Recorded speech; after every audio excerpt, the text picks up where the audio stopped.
I never expected my life to take such a sharp turn, but then again, the most meaningful changes often come when you least expect them.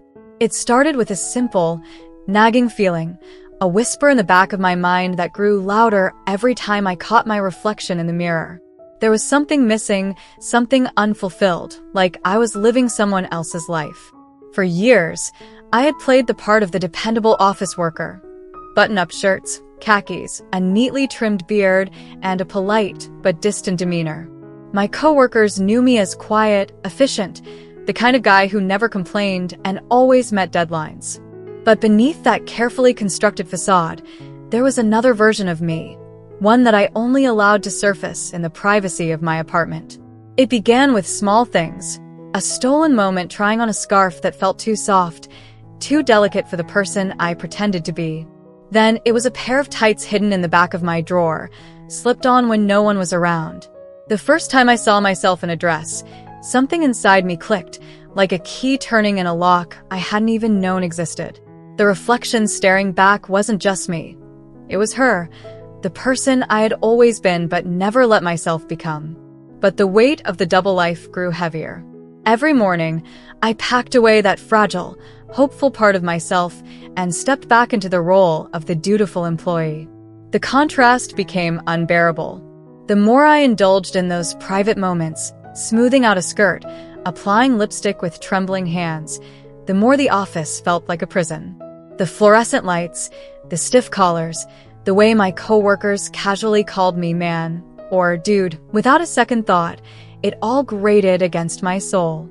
One evening, after another long day of forcing myself to fit into a mold that no longer suited me, I stood in front of my closet, staring at the two sides of my life neatly divided, the dull, acceptable work clothes and the vibrant, secret stash of dresses, leggings, and blouses that made my heart race. I realized I couldn't keep splitting myself in two. The decision didn't come easily. Fear gnawed at me, fear of judgment, of losing stability, of stepping into the unknown. But the fear of staying the same, of never letting myself truly exist, was worse. So I did it. I quit my job.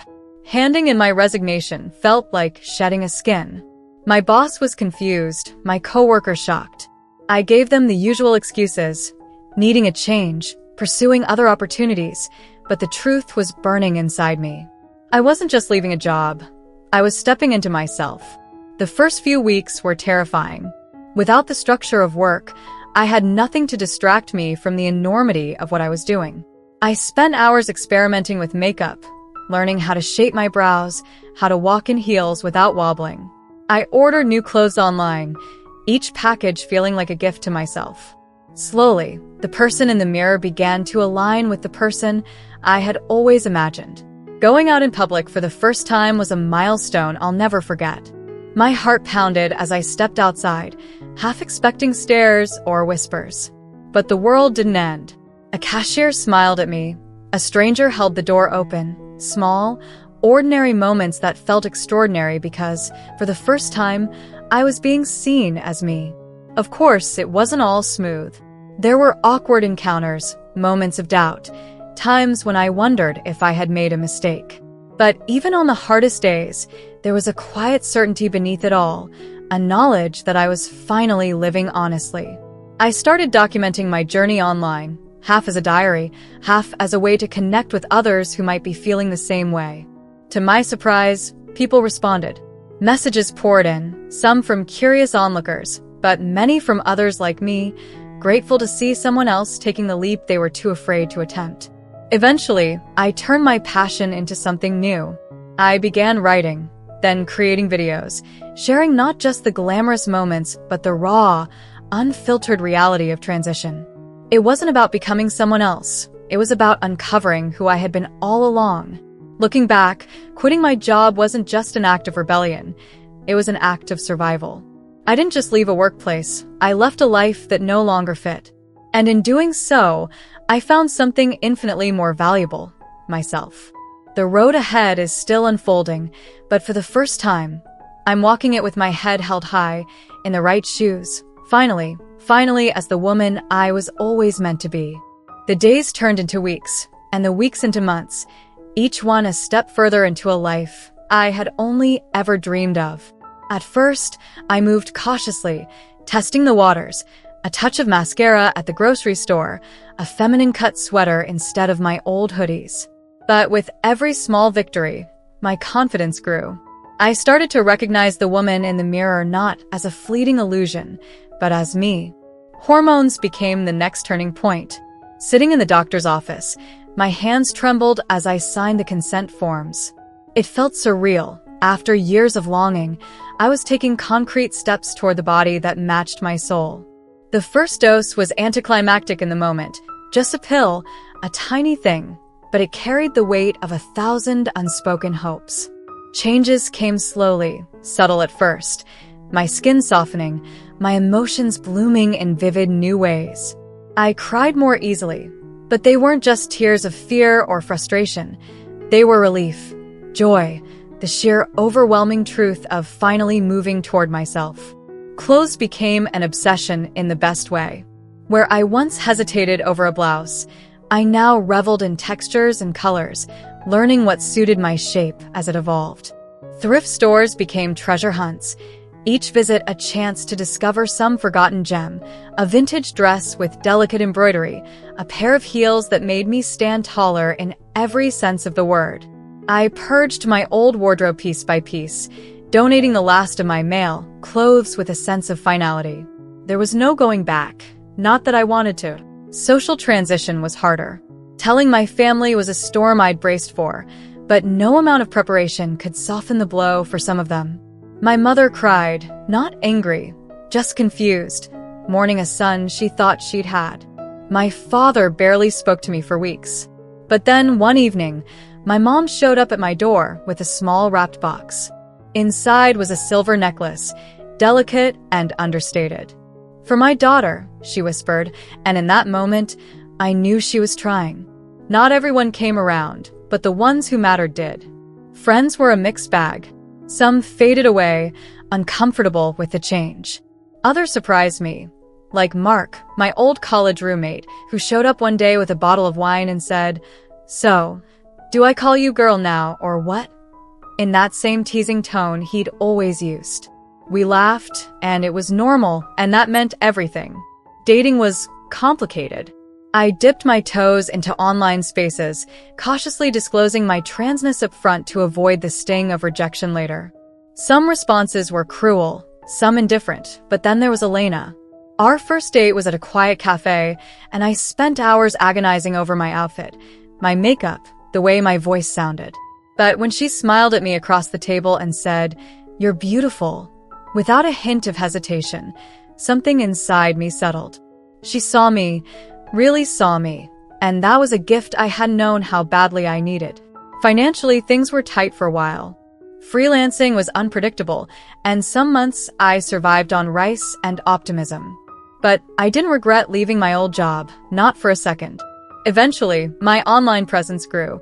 What started as a personal blog became a modest following, then sponsorships, then enough to live on. More than that, it became a community.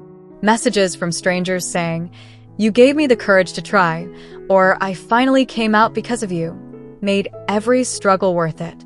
Now, when I walk down the street, I don't brace for stares. Most days, I'm just another woman going about her life. No double takes, no whispers. Just existing. And that's the miracle of it all.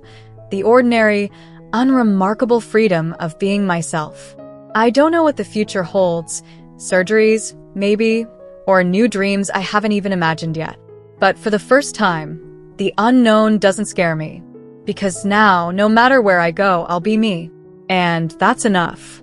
The first time I walked into a crowded room as her, no hesitation, no disguise, just me in a sundress and sandals, my hair finally long enough to brush against my shoulders. I expected to feel like an imposter. Instead, I felt like I was breathing for the first time. The hormones were working their slow magic. My cheeks had softened, my hips had filled out just enough to give my silhouette a gentle curve, and my reflection no longer felt like a stranger.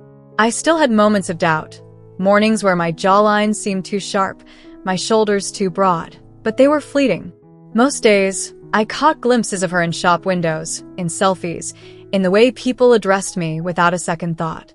Miss, ma'am, lady, words that once felt like borrowed finery now fit as naturally as my own skin. Elena and I grew closer. She became my anchor, the one who held my hand through the awkward phases, my first time swimming in a bikini, terrifying, my first girls' night out, exhilarating, the first time I let her see me without makeup, vulnerable in a way I hadn't anticipated. She kissed my stubble when the laser hair removal hadn't quite finished its work and told me I was beautiful anyway. I almost believed her. Then came the voice. For months, I'd been practicing in secret, recording myself, cringing at the sound, trying again. Voice training was its own special kind of torture, but slowly, my pitch climbed, my resonance softened, and one day, a telemarketer called and asked for Ms. Andrews without pause. I hung up and cried. Work was better than I'd dreamed. My little corner of the internet had grown into something sustainable, a mix of sponsorships, Patreon supporters, and the odd freelance gig. I even started giving talks at local LGBTQ+ centers, sharing my story with trembling hands and a heart full of hope. The first time a teenager came up to me afterward, eyes shining, and whispered, "You're like me," I knew I'd found my purpose. But not everything was easy. There was the airport security agent who squinted at my idea beat too long, the relative who forgot my name at Thanksgiving, the guy at the bar who got too handsy before realizing I wasn't what he expected. The world wasn't always kind, but it was real, and that was enough.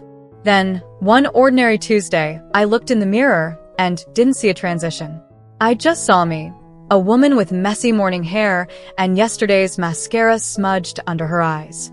No asterisk, no disclaimer. Just me. I used to think becoming myself would feel like a grand finale, some dramatic moment of arrival. But the truth was quieter, sweeter, 1,000 small realizations that I was finally home in my own life. The way I absent-mindedly tucked my hair behind my ear, the way my laugh sounded different now, the way my old name felt like a relic from someone else's story. I'll never be done changing. There are still surgeries to save for, new challenges ahead, days when dysphoria whispers lies. But now I know the secret. I wasn't becoming a girl. I always was one. I just needed the courage to let her out. And God, was it worth it? The first snow of winter was falling when I finally booked my consultation for gender confirmation surgery. I sat at my kitchen table, fingers hovering over the keyboard, heart pounding like it wanted to escape my chest. The deposit was more than I'd ever spent on anything in my life. I clicked confirm before I could overthink it. That night, I dreamed of my childhood, not as a memory, but rewritten. In the dream, I was a little girl with skinned knees and braided pigtails, climbing trees and scowling when adults told me to act more ladylike. When I woke up, my pillow was damp. Grief and hope tangled together in my throat. I'd never get those years back, but I could have this. Recovery was harder than I expected. The pain was one thing, sharp and insistent, a constant reminder of what my body had been through, but the emotional whiplash surprised me. There were days I lay in bed staring at the ceiling, wondering if I'd made a mistake. Then Elena would bring me tea and rub my back, and I'd remember, healing isn't linear. Spring came softly.